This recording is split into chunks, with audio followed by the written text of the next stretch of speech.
Kita menyongsong apa sih kira-kira yang dipikirkan, yang diharapkan, perubahan apa, dan bagaimana kita menjadi bagian dari transformasi pendidikan menuju pendidikan bermutu. Boleh Pak Agus, kita apa yang mereka mau aja, kita kirim aja.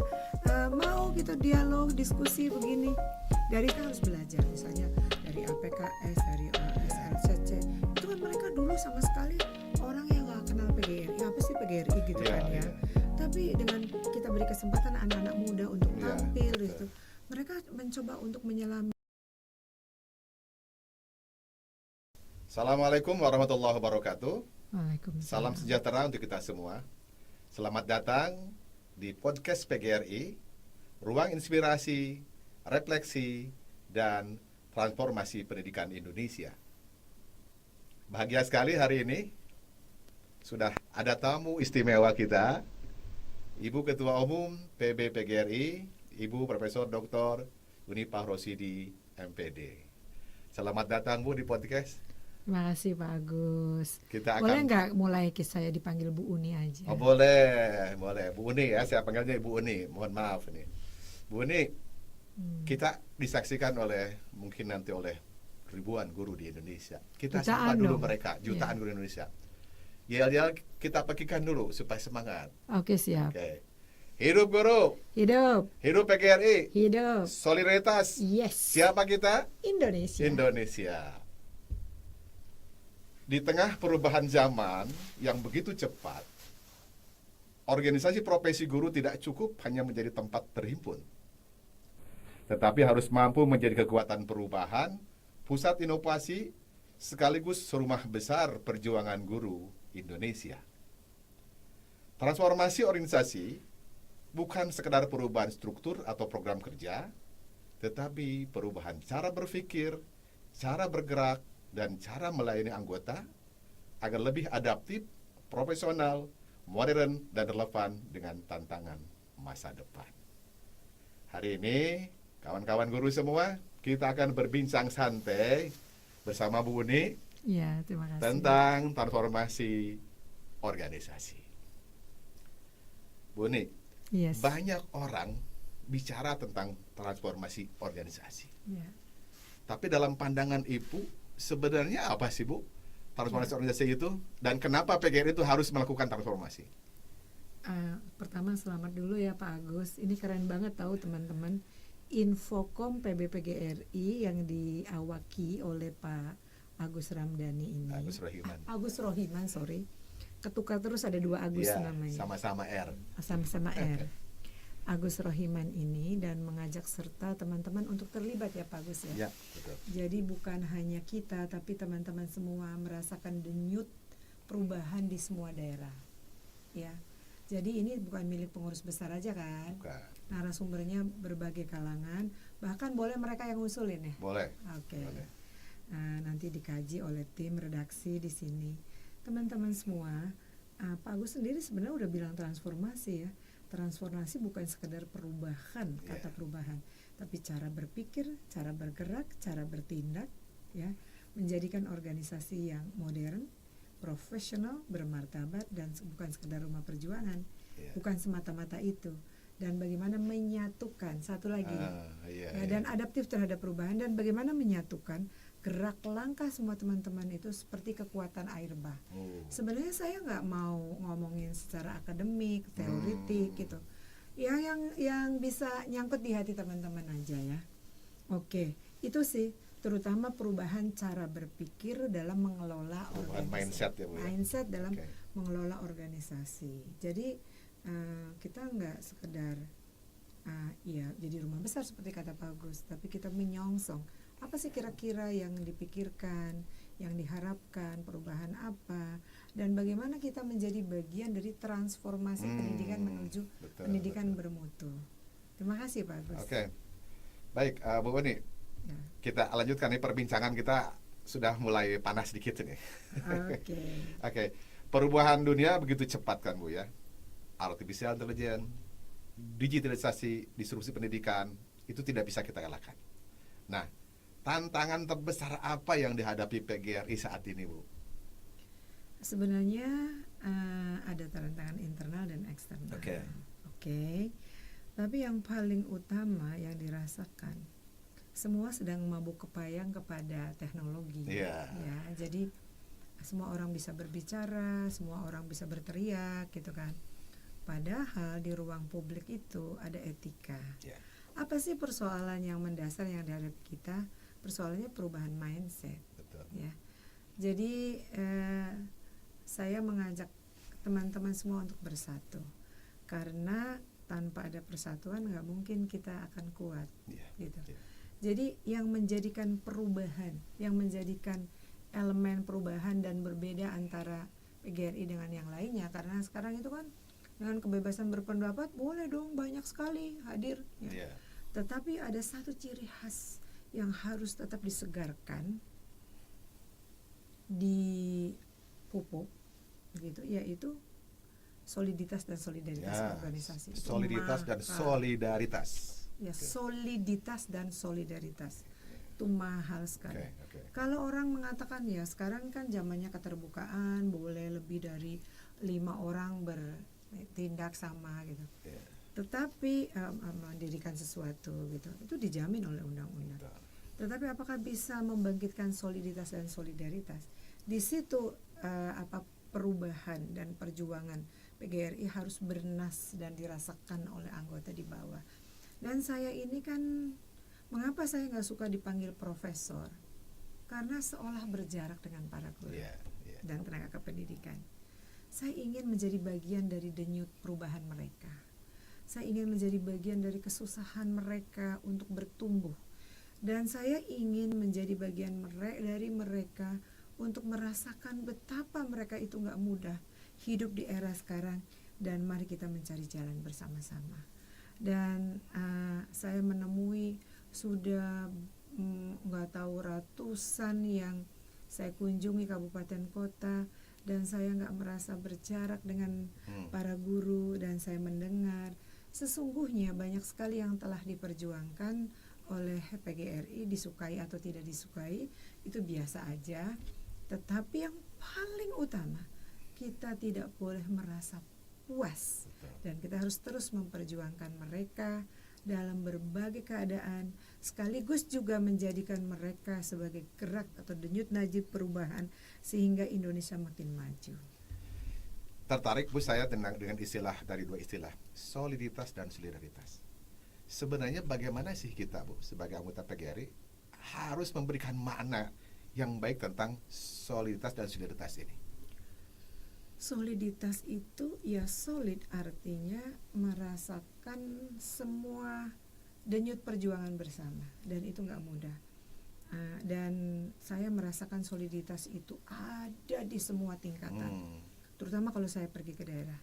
Mereka bersatu padu dalam keadaan susah senang, dan PGRI itu yang menjadi glue-nya, menjadi lemnya, Jadi pengikatnya. Dan ketika kami berbicara soal masa depan mereka, kepastian mereka, kita pun menyampaikannya dengan bahasa mereka yang mudah dimengerti, yang dekat dengan hati mereka. Sekaligus kita juga menyampaikan data-data yang sangat bisa dipertanggungjawabkan.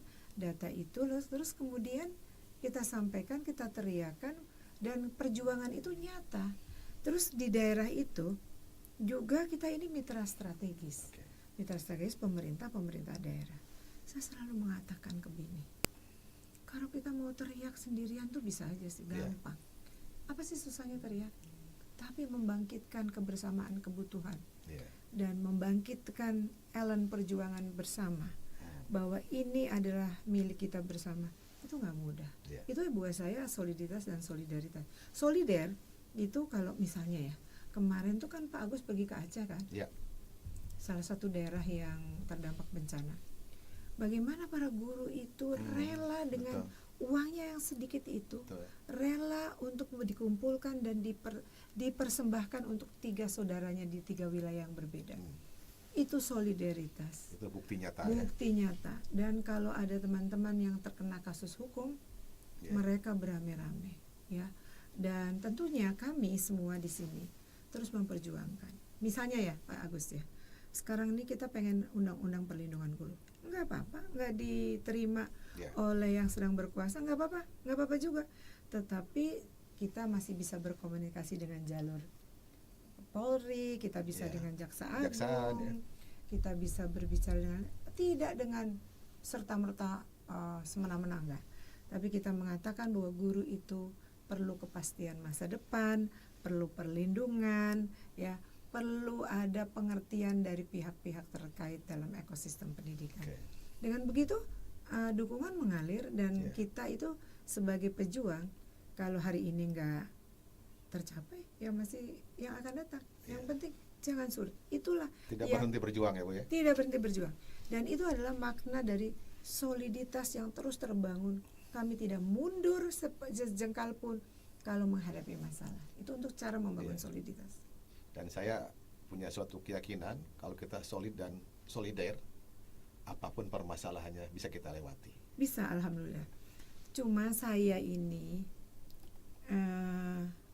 mungkin ini kekurangan saya. Saya ini nggak ingin tampil kelihatan wow gitu kan, enggak. Jadi dalam setiap perjuangan yang dibela oleh PGRI itu pasti ada PGRI di dalamnya. Cuman ada yang orang senang tampil kalau saya nggak apa-apa di belakang layar, turut bersama-sama, kadang-kadang bersama Polri, bersama pemerintah, bersama pemerintah daerah. Kita mendiskusikan, kita sekarang dengan Kejaksaan Agung, bagaimana nih menyelesaikan masalah ini. Rasanya lebih adem, lebih enak. Betul, dan banyak yang bisa selesai. Yang penting semua perjuangan sukses. Iya, iya kan? Jalan yang kita tempuh itu ada strategi itu Pak Agus. Jalan terjal yang ditempuh ya. Oh, jalan terjal. Saya yang paling sedih itu kalau kita kapal. Iya. Kapal itu dilubangi dari dalam. Dan saya merasakan itu. Jatuh bangun tapi saya tidak akan pernah menyerah demi kepastian masa depan para guru, pendidik dan tenaga kependidikan untuk Indonesia yang lebih baik. Jadi nggak apa-apa sih bagus. Ikhlas. Ditembakin terus ikhlas. Bu, saya tertarik dengan kata-kata pelindungan guru tadi, Bu. Saya juga menyaksikan sendiri bagaimana Ibu berjuang terus tentang pelindungan guru ini.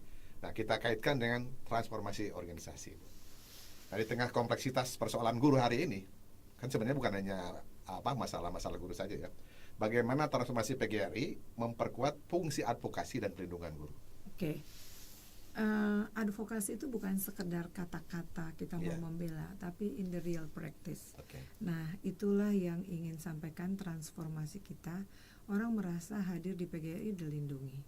Dan kami menyatakan bahwa kami menghormati undang-undang guru dan dosen. Tetapi kalau datang ke pengadilan, dia tidak bisa untuk mengeksekusi. Karena itu perlunya undang-undang perlindungan guru. Melindungi guru, menghormati profesi guru itu menjadi sangat penting agar guru juga punya perasa percaya diri, termotivasi dan aman untuk bekerja. Saat ini terjadi perubahan yang luar biasa. Orang memandang profesi guru karena dia bukan satu-satunya sumber ilmu pengetahuan.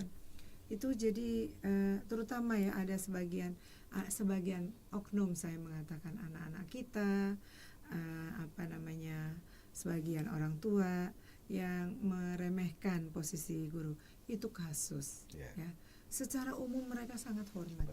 Dan kita juga wajib melakukan refleksi kan tadi pada diri kita sendiri. Bagaimana kita berperilaku, bagaimana kita memperhatikan anak gitu, bagaimana kita berkomunikasi dengan orang tua pihak lain itu, bagaimana kiranya mereka itu menimbulkan respect kepada kita, gitu sih Pak Agus. Jadi harus dua sisi dari kitanya mau tetap introspeksi ke dalamnya kita kitanya pun harus menerima masukan, itu sih Pak Agus. Baik Bu Uni, kita akan lanjutkan karena kita sebagian besar adalah guru. Pasti kaitannya dengan kompetensi guru. Nah. Bukannya nggak ada nyanyi dulu nih ya? Oh nanti ya? Nanti saja lah nyanyinya. Nanti diselipin ya Mas Juna nanti ya? Nanti ada operator kita. Iya, Nah, bagaimana Bu Uni, PGRI mempromosikan diri dari organisasi profesi ya menjadi pusat pengembangan kompetensi guru? Sebenarnya ya kalau kita mau jujur, dari hari ke hari, dari Sabang sampai Merauke, dari yang selatan itu Rotendao sama kepulauan di Manado itu, ya di utara. Talaut gitu ke sana gitu. Itu tiap hari luar biasa pengembangan kompetensi guru itu dilakukan oleh PGRI. Padahal di ujung sana ya. Iya. Jadi kayak podcast begini itu bagian dari edukasi. Kita nggak akan mengeluarkan kata-kata yang tidak baik, memprovokasi enggak, tapi bagaimana meningkatkan kompetensi. Dan kita punya kayak podcast gini, kita punya APKS, kita punya PGRI Smart Learning and Character Center, SLCC, kita punya perempuan PGRI, kita punya lembaga riset. Itu adalah sebuah badan-badan kelengkapan organisasi termasuk perlindungan guru gitu ya kan. Itu adalah badan-badan yang menjadi kelengkapan organisasi untuk menunjukkan bahwa kita adalah siap untuk melakukan perubahan. Kami pernah crash ketika mau pertama kali ada ujian P3K, mereka harus pakai mouse. Ada yang guru-guru tua itu masih gemetar ya. Termasuk saya juga nggak biasa pakai mouse, saya biasa pakai tangan yang gitu kan, yang touch screen. Nah itu harus dilatih karena itu ada konsep Pak Agus. Ada 2 konsep yang ingin sampaikan. Kalau mau melatih berdayakan di satuan pendidikan, dan jangan selalu diberikan pelatihan. Berikan dong pendampingan. Guru, nggak cukup cuma sekali mengatakan bahwa artificial intelligence itu nggak akan merebut saudara. How come mereka bisa melakukan kalau tanpa ada pelatihan yang ada pendampingan terus-menerus? Satu itu ya. Yang kedua, kita punya namanya lingkar belajar guru, Teachers Learning Circle. Artinya guru-guru di pusat pendidik sekolah-sekolah itu bergerak untuk meningkatkan diri, melakukan semacam potluck, membawa makanan sendiri, seminggu 2 jam, setelah itu kumpul. Yang senior bisa memberikan, misalnya sekarang deep learning, bagaimana rencana pembelajaran dengan metode dengan pendekatan deep learning. Itu kalau mereka nggak diajari, nggak diberi contoh, mereka akan kembali ke yang apa yang paling mudah mereka lakukan, ya kan? Bagaimana contextual teaching and learning, misalnya di dalam belajar di sekolah, itu harus didampingi, harus terus menerus. Jadi perubahan itu di kelas Pak. Iya, betul. Dan lingkar belajar guru itu saya menyaksikan sendiri sangat efektif Bu untuk itu. Mereka sharing di antara mereka. Dan nggak pakai uang lah, ingat ya. Uang. Saya pernah menyaksikan di Tangerang pada saat itu. Iya. LBG, Teacher Learning Circle itu adalah sebuah konsep yang keluar dari pikiran kita di organisasi untuk memberdayakan di tingkat bawah. Kan banyak sekali pertanyaan awalnya. Kok PGRI cuman ada kalau gerak jalan 17 Agustusan. Nah, giliran kita sediakan Teachers Learning Circle, kita sediakan PKS, kita sediakan PSLCC, perempuan PGRI dan lain-lainnya, itu tidak semua, nggak apa-apa sih, bergerak masih kayak proses lah ya. proses ngajak. Dan juga pemerintah daerah harus melihat bahwa ini adalah bagian dari gerakan membantu mereka untuk meningkatkan kapasitas tanpa biaya. Ya kalau sekedar bawa tempe, bawa kopi, bawa dari rumah aja sendiri ya. Bu Uni juga sering begitu kok.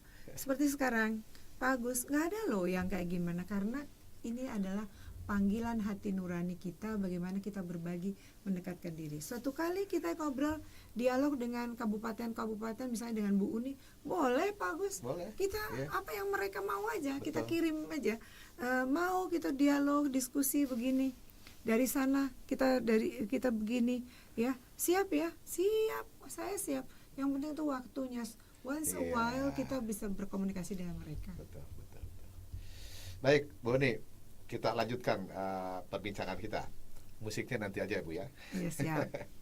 Jangan lupa ya, musik-musik misalkan Heal the World. Oh, ada jedanya dengan musik ya. Iya. Terus ada juga lagu yang Change the World, itu yang dari Scorpions kan, dengan di Moskwa. Ada banyak banget lagu-lagu yang indah, lagu religi yang menyatukan hati kita. Betul. Nggak usah deh, kita nggak usah mengedepankan sifat anger kita, marah kita, tapi kita mengedepankan sikap positif kita, memberdayakan, menyatukan dan mengembangkan. Capek kita Bu kalau sikap anger yang terus dilakukan. Iya Pak, capek banget. Capek. Anger itu. Baik Bu Uni, kita lanjutkan dengan pertanyaan seputar tentang transformasi organisasi. Nah, apa langkah konkret PGRI untuk meningkatkan kepercayaan anggota agar organisasi benar-benar dirasakan manfaatnya? Itu karena struktur PGRI itu sampai di bawah, jadi kami nggak bosan menggerakkan dari bawah. Jadi kita itu bukan dari atas ke bawah, dari bawah ke atas, ya. Jadi bisa juga dari atas ke bawah. Bagaimana langkah konkretnya, misalnya, ya, bagaimana kita menyampaikan perjuangan, bagaimana kita melindungi guru misalnya.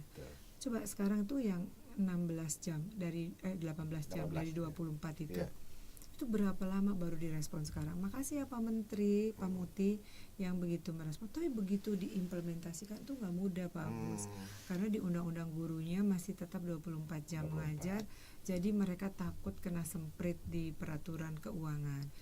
Tapi kita akan kawal di dalam undang-undang guru dan dosen yang baru, ya 18 jam mengajar. Kita itu di luar, tapi kita terus aja. Terus kemudian 20% anggaran, bukannya itu dari PGRI ya? Tanpa gaji guru loh, tiba-tiba ada atau saudara kita juga yang menggugat balik bahwa itu harus 20% dari guru. Itu PGRI loh. 3 kali berturut-turut loh menang di MK. Terus dulu pengawas sekolah itu pensiunnya 56 atau 58 tahun. Sampai kita menang menjadi 60 tahun. Sekarang ya. Terus tunjangan profesi guru. Dulu itu nggak boleh kalau misalnya let's say kalau misalnya sakit, menengok keluarga 3 hari dan lain sebagainya, itu semua. Saya ingat banget dulu itu ada proses tuh Pak Agus di Papua, itu nggak dibayar karena ada perpindahan dari kabupaten ke provinsi yang SMA. Sekarang dikembalikan yang perubahan kewenangan itu ya. Perubahan kewenangan itu nggak dibayar karena bukan Pemdanya nggak mau bayar, aturannya itu tidak sekalian main money material pindahnya, enggak. Jadi terus kemudian kita ajak komunikasi ke Bappenas, kita komunikasi ke Kementerian Keuangan, dibayar itu semua di yang kalau dibayar sekaligus rapel. Walaupun tidak menyampaikan itu kepada kita saat ini, terima kasih, ya nggak apa-apa. Tapi yang namanya orang tua itu nggak boleh lelah, nggak boleh. Kalau kata Pak Asep Deni mengatakan jangan pernah menanyakan jasa kita. Ya nggak apa-apa. Pokoknya begitulah cara-cara efektif kita untuk membangkitkan kepercayaan, dan mereka nggak bisa berjuang sendiri, nggak didengar. Ya, itulah yang disebut soliditas dan solidaritas anggota. Halo kawan-kawan semua, pengurus, teman-teman, yuk kita jadikan PGRI sebagai rumah perjuangan bersama. Para guru seluruh Indonesia, kalau kita dengar penjelasan Bu Uni tadi, sebenarnya tidak ada lagi alasan pertanyaan apa sih perjuangan PGRI. Sudah jelas banyak, meskipun kita tidak mau dicatat, tapi Bu Uni malaikat gak akan salah catat. Percaya. Wah, luar biasa. Dalam nih. Malaikat gak akan salah catat. Malaikat gak akan salah catat. Kita mungkin salah catat, tapi malaikat tidak akan salah catat. Bu Uni, kita ada beberapa pertanyaan lagi ya. Kita coba lihat, kalau kita bicara 5 sampai 10 tahun ke depan, seperti apa wajah PGRI yang ideal? Iya, oke. Mengapa dalam Kongkernas saya kemarin itu menyampaikan sebuah pemikiran tentang bagaimana eksistensi PGRI di tengah perubahan. Ini sebenarnya ingin menjawab bahwa yang akan datang, yang besar aja tidak mau mengubah diri, nggak dijamin. Betul. Tapi kita harus mengubah pola pikir, pola tindak. Makanya kita membuat tuh yang namanya triangle sekarang ditambahan lagi ya gitu. Bagaimana kita melakukan perubahan struktural, kultural, SDM, ya kan? Cara pandang, kemudian di drive oleh teknologi gitu. Itulah yang konsep yang kita inginkan. Jadi yang akan datang, semua guru harus merasa terlibat. Sekarang coba Pak, tidak lagi urut kacang loh Pak Agus di dalam proses penentuan itu, ya boleh dari samping, ya mereka harus belajar misalnya dari APKS, dari SLCC. Itu kan mereka dulu sama sekali orang yang nggak kenal PGRI, apa sih PGRI gitu kan ya. Tapi dengan kita beri kesempatan anak-anak muda untuk tampil gitu, mereka mencoba untuk menyelami begitu indahnya sebenarnya perjuangan ini. Memperjuangkan orang lain itu sangat indah tahu Pak. Memperjuangkan guru itu sangat indah. Sebuah kebahagiaan tersendiri. Sebuah kebahagiaan yang nggak ada bandingannya. Betul. Terus kemudian itu mereka ini adalah para pemimpin masa depan. Tapi harus mengerti genrenya. Bahwa di sini kita tidak untuk mencari batu loncatan untuk berkarir apa. Berkarir kemana gitu ya. Kalau nggak berkarir ditinggalin, kalau nggak dapat sesuatu ditinggalin, enggak begitu. Ini adalah bagaimana kita berjuang mengangkat harkat dan martabat para guru. Jadi orang-orang muda, orang-orang pintar. Sekarang PGRI nggak apa-apa dikatain old organization, nggak apa-apa juga. Tetapi kita tidak boleh old dalam cara berpikir, dalam cara mengelola. Misalnya leadership gitu kan. Ya kita mengempower lah. Pak Agus tuh kan baru kemarin sore di PGRI. Betul. Iya kan? Iya. Tapi peran Pak Agus luar biasa, dan ada yang Pak Agus yang halangi oleh saya? Nggak ada. Kayak gini ide Pak Agus, ayo kita ayo Pak Agus kalau nggak bisa pulang karena beliau itu nggak dibayar, pulangnya harus ke Bandung, nginep di sini aja Pak. Itu saya sebagai orang tua, karena saya pengen yang muda itu jadi 25 even. Kapanpun juga seperti dalam lagu kita tetap abadi. Tapi tetap abadi itu nggak bisa kalau tanpa diperjuangkan, nggak. Betul. Yang abadi diperjuangkan tuh, tidak diperjuangkan tuh misalnya matahari terbit dari timur, tenggelam dari barat. Gak bisa itu hukum dipaksakan Allah itu udah pasti itu. Sudah sunatullah. Tapi kalau kita di antara fuka itu ya, perubahan yang sangat cepat itu, kita harus berubah. Bagaimana kita menyapa guru, bagaimana kita merangkul mereka, bagaimana kita berbicara, dan bagaimana kita berbicara sama pimpinan pemerintah Republik Indonesia, bagaimana kita menempatkan diri. Aku sih selalu merasa, mari kita menjadi orang yang rendah hati. Luar biasa. Nggak usah merasa hebat. Makanya kalau saya dipukulin, ambil. Emang gue takut apa? Saya kan pernah mengatakan, jangan merasa pintar, tapi harus pintar merasa. Iya, betul banget. Itu dulu ngaji yang namanya ngaji Roso. Itu harus kita itu begitu. Merasakan, saya pernah punya peristiwa. Pengen diceritain nggak? Iya, silakan Bu. Jadi suatu kali di suatu daerah, gubernurnya nggak bisa datang. Diwakilkanlah kepada kepala dinasnya, provinsi ini. Nah, kepala dinas provinsinya tuh kebetulan ada acara. Diwakilkan kepada Kabid GTK. Kabid GTK-nya nggak bisa. Diwakilkanlah kepada pengawas. Terus PGRI setempat merasa, loh, Ibu Uni kok sama pengawas gitu kan? Jadi Ibu Uni harus yang buka dong. Tapi si pengawas ini merasa bahwa saya wakil dari gubernur. Ya. Padahal dia dari kabitnya, ya kan? Karena nggak ada lagi kan. Terus aku bilang apa? Nggak apa-apa, kasih sama dia. Karena saya kan sudah mau pergi. Dan lagi juga tidak akan mengurangi kehormatan saya. Nggak apa-apa. Bersikap rendah hati itu sangat penting. Dan itu tidak ada di dalam artificial intelligence. Tidak ada. Betul, setuju sekali Bu nih. Hadirin sekalian, para guru seluruh Indonesia yang hebat-hebat, makin dalam kita menyelami pemikiran Bu Uni, saya kira kita akan semakin penasaran dan kayaknya tidak pernah akan ada habisnya. Tibalah saya pada pertanyaan terakhir Bu Uni. Ya. Meskipun tadi Bu Uni sudah menceritakan banyak hal, tapi saya tetap ingin menegaskan kembali apa pesan penting dari Ibu kepada seluruh guru Indonesia agar ikut menjadi bagian dari transformasi PGRI, bukan sekedar penonton perubahan. Baik. Berubah itu dari diri sendiri, kawan-kawan seluruh Indonesia. Nggak usah harus melihat sesuatu yang sangat besar, yang sulit dijangkau. Dari kita aja. Mulai misalnya ya, saya bangun lebih pagi dari yang lain. Misalnya, karena saya sudah mendidik saya mendidik saya untuk berolahraga konsisten tiap hari. Saya mendidik saya untuk puasa bukan saja Senin Kamis. Itu.